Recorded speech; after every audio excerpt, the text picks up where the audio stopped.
Alright, hi guys. So there have been some questions regarding some of the changes in AS110 that have not been very clear, and even through some tutorial videos by some people on YouTube, for example, Valen from Mischief of Mice. There have still been some questions regarding the shooting stars, some specifics about the perks, and some specifics about the knowledge system. So I wanted to make a video addressing some of these issues. So first of all, because it's probably gonna take the longest time, I'm just gonna make it midnight. Probably not quite, because that's pretty bad. So that's regarding the shooting stars. They do spawn once, so you have a time frame of about, I would say, I don't actually know the exact values myself. I believe it's around like 2,500 away from midnight until 2,500 like added on to midnight. So that would be 20,500. So that's somewhat the time frame when they can spawn. And if one spawns, you only get one per night, and it's quote-unquote bound to your player. So even if you have like multiple players, like every player has its chance of spawning one, and I'm horrible at video editing, so I'm now having the night sky there while I'm actually talking, because I will not be able to cut it out, because I'm bad at video editing. So yeah, each player basically has its chance of spawning one, and it's then bound to that player. So they spawn roughly around midnight, as I said. They spawn up in a height of like 550 Y level. The particles are somewhat adjusted so you can still see it, even though it's so far away. And it flies horizontally for a while, or it descends very, very slowly until it reaches Y level 500, and then it basically comes crashing down. So even if you think it's really close, it is really, really far up there. And trying to fly up to it will most likely not function. Hey, there is one. So I'm just gonna fly in the direction where it's going. You usually sprint faster than it's flying, so you shouldn't have any issue keeping up to speed with it. They are very, very weak, quote unquote. If they happen to fly into a chunk that is not loaded, they will despawn, so they will just vanish. So if you're not quick enough, they will just disappear. You cannot capture them through entity capturing things like a net or some other way of capturing. If you then spawn them, they will just evaporate, more or less. So as you can see here, this might look already pretty close, even though it's still... I don't actually know, it might be already falling down. Yeah, it looks like it's coming down. Yay! So as you see, I just follow it where it goes, and it took us a bit of a distance. And the color of them is randomized, obviously. So it goes. I set it in the config so it doesn't cause environmental damage. It spawns some loot that is defined in the loot table, so you can config that if you wish to. And it spawns a shiny casing that is bound to your player. As you can see here, that is PL most, PL least. PL is the tag that has the UUID of your player. So that is why you can hold it, and if I try to give myself one, how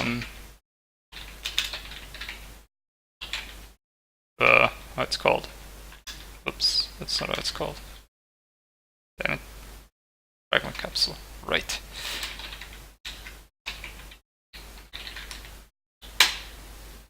There it goes. Because it's not bound to your player. That said, you can still duplicate it in creative. So you're all familiar what to do with it. You right click it, you get a loosen scroll. Same thing as with the knowledge fragment, same thing as with the capsule. These are bound. So just to print the MBT here, they have a seed. That basically says what fragment they roll, or that determines what fragment they roll. So I'm just going to duplicate some of them. It's fun. And let's see here. Yep, they all have random seeds. And you right-click them. Some of them with pale scribblings give it to you directly. Some of them have this. Oh, that actually looks okay. Have a random constellation. These are randomly generated. You basically just find them in the telescope and then they vanish. As you already know, you get this little like side tab here. Plus, you can also find it where it normally belongs to. Same with like crystal growth. I believe that's somewhere here. Yep, there you go. So, and these are quote-unquote collectibles. They save. Okay, let me restart with this. If you are in pure survival and have not been in creative for a given login into a world or a server, then whatever you get as knowledge will be permanent. So basically, if you start a new pack and have nothing done yet in AS, but at some point in another pack in survival, you found a bunch of knowledge, like loosened scrolls, knowledge fragments, and I'm referring to them as knowledge fragments because that's how they're called in code. You found a bunch of knowledge fragments, and so you gained some of them, and they were saved persistently. Now you're in a new world, in a new server, and but you don't want to do this like tiresome chasing shooting stars and then finding another loosened scroll. So you don't want to do that. You just have the ones that you have already found. If you get new ones, well, that means I've added new ones, or you haven't found all of them. Sounds reasonable, I guess. So where are they saved? Just gonna switch here. That is the .minecraft directory of your operating system. So I'm using Windows. Whoop, surprise here. So it's in app data, like on your user app data roaming.minecraft, where the normal Minecraft installation would go to. And also Psys. I've not yet played with Psy, so surprise there's nothing here. Or have not progressed in a pack with Psy, at any rate in Psy. So there's nothing here. And like Psy, I also created a little blurb that says what's in here. It's the persistent data directory, and its only use at the moment are the knowledge fragments. So they're saved here in the operating systems of Linux and Mac OS. Minecraft saves to a different directory, so they're saved differently, much like Psy does. Actually, the directories are the same as Psy, because I want to be consistent at some degree. If mod save something in a persistent directory, I would expect them to save it here, so much like the one mod that already does a system like this does it. So I've chosen to also put it here. So yeah, that's where those are saved. So if you get a new, like if you wipe your hard drive and reinstall the OS or whatever you want to do, like just reset up your computer or migrate to a new computer, but you want to keep this persistent knowledge, well, that's where it is. Depending on your operating system, of course. So I'm gonna switch back now. Actually, probably shouldn't have switched back. Well, I'm gonna get to that later. So that's all about loosened scrolls / knowledge, and as you can see, I wasn't creative, so nothing of what I have done should be saved. So I'm re-entering. Takes a couple seconds and it's gone. insert, like if I was video editing professional, I would insert the fucking South Park meme here. Anyway, so that's as much as I want to say about knowledge things. Then perks, obviously super complex and yada yada, whatever. I have received many questions about how perk effectiveness works and how all the calculations exactly work together. So increased perk effectiveness, or increased perk effect, or increased effectiveness of perks, however you want to call it, basically influences every other perk that you have. Like every perk that is not increased perk effect. Like they cannot benefit from themselves. Only the ones that are not increased perk effect can benefit from increased perk effect. So that influences like these, which say 10% less projectile damage, well, let's say you have like 100% increased perk effectiveness, like from all perks together, that will make it double, like twice as strong, so you have 20% less projectile damage. Makes sense, I guess. So it influences directly all the perks that you have. I don't know what else to say. It also influences like other perks, like long shot here. The further you're away, the more damage a projectile deals, and if it's closer, it deals much less damage. So basically, that's if it's very far away and you have increased perk effectiveness, it will deal even more. Like this perk also benefits from increased perk effectiveness, even though it doesn't say any specific modifier here like those do. It's an effect a perk gives, in that case some weird calculation where a mob needs to be further away to deal more damage or closer to you and it does less damage. But that's still an effect a perk gives, so it will benefit from increased perk effectiveness. Same goes with the methods of gaining experience. Like you gain experience here by dealing damage, by taking damage, traveling the world, building things, or breaking things. These quote-unquote methods of gaining experience also benefit from increased perk effectiveness. It is a way of gaining experience that comes from a perk, so it's an effect of a perk, so it means it will benefit from increased perk effectiveness. So if you have 10% increased perk effectiveness, you gain 10% more XP, or 10% increased XP, for those that are very intent with the phrasing. So yeah, anything benefits from this.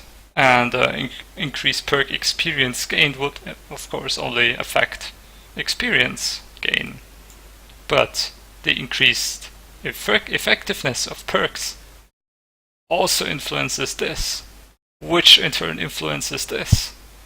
So you can, in a sense, a bit double dip, but that is up to you to find out the hidden things in terms of mechanics in this. And so I'm gonna switch again.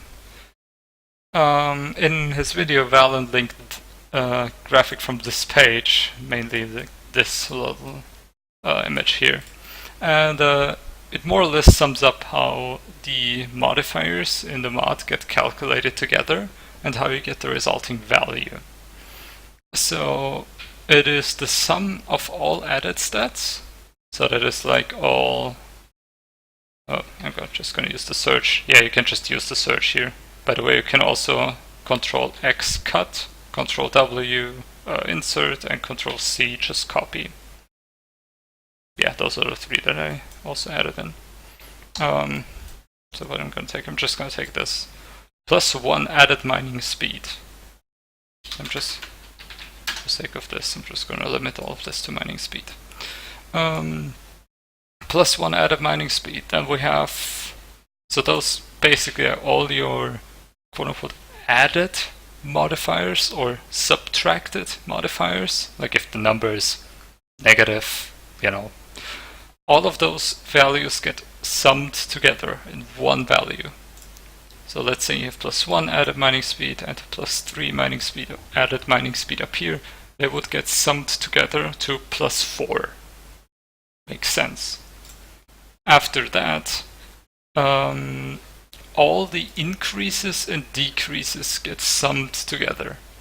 So let's say you have, these are mining speeds. You have 5% increased mining speed and that one. So in total you have 5% plus 5%, so you have 10% increased mining speed. If you have other ones like, God, do we have more? Yeah, down here.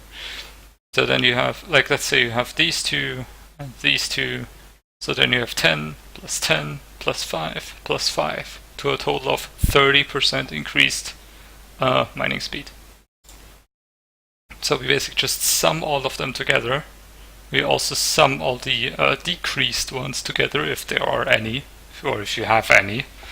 And basically just sum them together, subtract all the decreased ones, and then multiply the result onto your added stats. So in that sense, you have like the +1 added here, the +3 added here to a total of +4. And then you have these 4 increased ones, so then you have 4 multiplied by 1.4.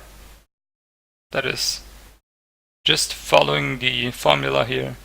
You have the 0.4 from all the increased stats plus 1, so multiplication actually like adds stuff. So then you have 4 times the 1.4, which is, I'm 4 times 0.4. I'm extremely great at maths. So you have a total of 5.6 mining speed. And then you have the more or less modifiers. So we have here more mining speed.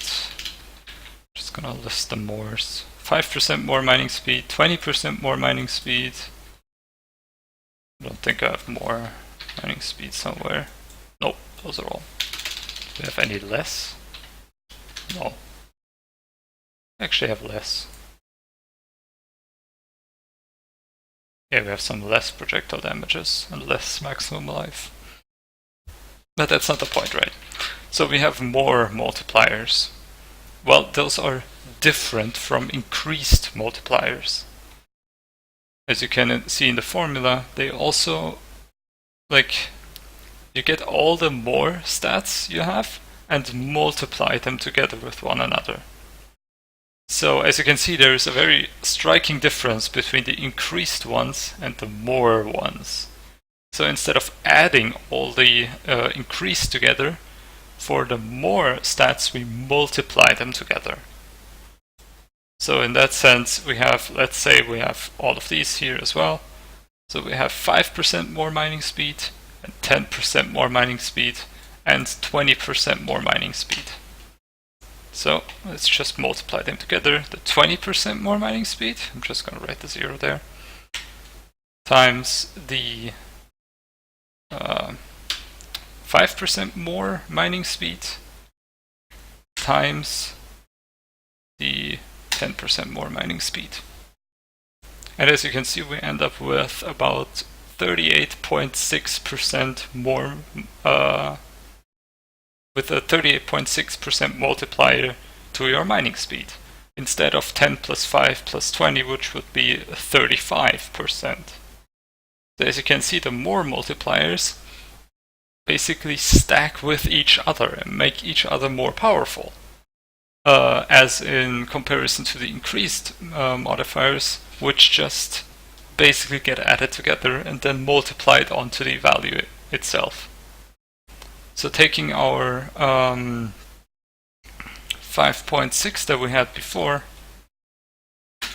we end up with a total value of 7.7616 from this plus 1 added mining speed, plus this, plus 3 added mining speed, these increased ones, so 5% increased, 5%, 10%, 10% increased, and the 20% more, 5% more, 10% more. And all we did was just follow this formula. this is on the Path of Exile wiki, because surprise, surprise, this is Path of Exile inspired. Because I think it's a very generic system, it allows for a lot of modularity, and, well, it basically makes your choices actual choices, and not like, hey, you have to do this or you have to do that to actually get good. You can just choose and basically combine whatever you want to achieve. And now again, how does increased perk effectiveness tie into this? Well, it basically modifies these values themselves. So it doesn't do anything to this formula, it just modifies the stats themselves before they get added into this formula. So let's say we had 10% increased perk effectiveness. Well, then we just basically add these 10% to all of our calculations. So we have +1 added, so instead with 10% increased perk effectiveness we have 1.1, which is like 10% increased perks effectiveness. And then we add onto this our 3 added mining speed, which becomes 3.3 because it's 10% increased. So instead of 4, we now have 4.4, where we continue our calculations. Same goes with the increased ones. So instead of 5% increased, you have 5.5% increased mining speed. And so on and so forth. So for 10 you would have instead 11% increased mining speed because you have 10% perk effectiveness. And that's how the perk effectiveness influences the calculation and how you can calculate the resulting values. So I think that should be pretty much it in covering the few points people were having the most questions about. So I guess thanks and see you the next time.